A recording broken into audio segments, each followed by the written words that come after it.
portfolio. But a lot of the gold bugs go, well, here's what's going to happen. China's going to get all this gold, build their own infrastructure, the AIIB. They're going to make the yuan a gold-backed currency, and they're going to announce this as a big surprise and run the dollar off the road, and the price of gold is going to go up to $10,000 an ounce. Gold is going to go to $10,000 an ounce, but not for the reason I just described. Everything I just described is exactly what's not going to happen. What China is doing, China wants to be in the club. We're in a club, right? You're probably all members of clubs. China wants to be in the big club, which is the IMF, the United States. They want to be in that club.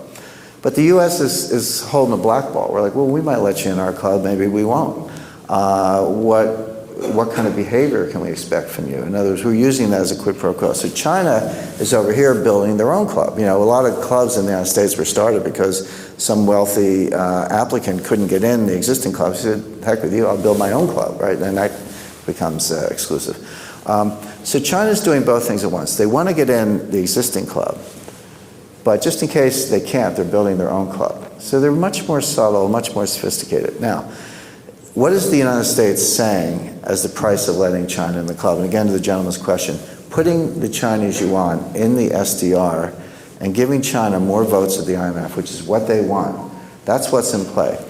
The Congress is holding up the legislation to give China more votes. And the White House says, you know, those Tea Party guys in the House, you can't reason with them, they're standing in the way. Nonsense. You don't think if the White House wanted this, they could get it through? Barney Frank slipped a $100 billion line of credit for the IMF in a defense appropriation bill in 2009. Believe me, if the White House wants it, they could get it done. But it's very convenient for the White House to blame the Tea Party, so then they go to the Chinese and go, oh, those crazy Tea Party people, they're standing in the way. They're not. The White House is deliberately slow-rolling this so they can get concessions out of China. What's the concession? They want to peg the yuan to the dollar. They want China to stop fighting the currency wars. They want China to stop promoting their economy and growing their exports by cheapening their currency. If you notice, Chinese economy is collapsing. I mean, their growth is coming down really fast. It's not falling off the face of the earth, but they're down from 10% to 8% to 7%. They're probably going to come in below 7%. Bad debts are piling up. The Shanghai stock. There's a lot of trouble on the waterfront in China. China would normally just cut their currency, promote their exports. They haven't done that. A lot of people are short the yuan. I think they're going to be disappointed. China's maintaining the peg to the dollar. That's the price of poker. That's what the U.S. wants to see. So the U.S. is saying to China, hey, if you guys are on your best behavior, we'll let you into the yuan. That will probably probably be announced in October at the October annual meeting of the IMF it's in Lima, Peru this year.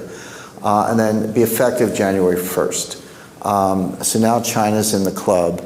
At some point, they'll slide this legislation through Congress. China will get more votes than the IMF. But what won't happen is China will reveal their gold, and the price of gold will skyrocket on that news alone. Again, gold's going to go up, but for different reasons at a different time. Because the deal with the club is you have to have the gold. You have to have the gold, but don't talk about it. The gold is plan B. Paper money is plan A. And the United States is saying to China, you want to be in the paper money club, that's fine, come on in. We'll give your paper money a seal of approval by including it in the SDR. The fact that you have 7,000 to 8,000 tons of gold is great. That's your admission price for getting in the club. By the way, the U.S. and others have been working together to keep the price of gold down until China can get their gold. Once China gets their gold, they're in the club, and then nobody talk about it. So this is a lot deeper. And again, this is not conspiracy stuff. You can tease all this out of available information.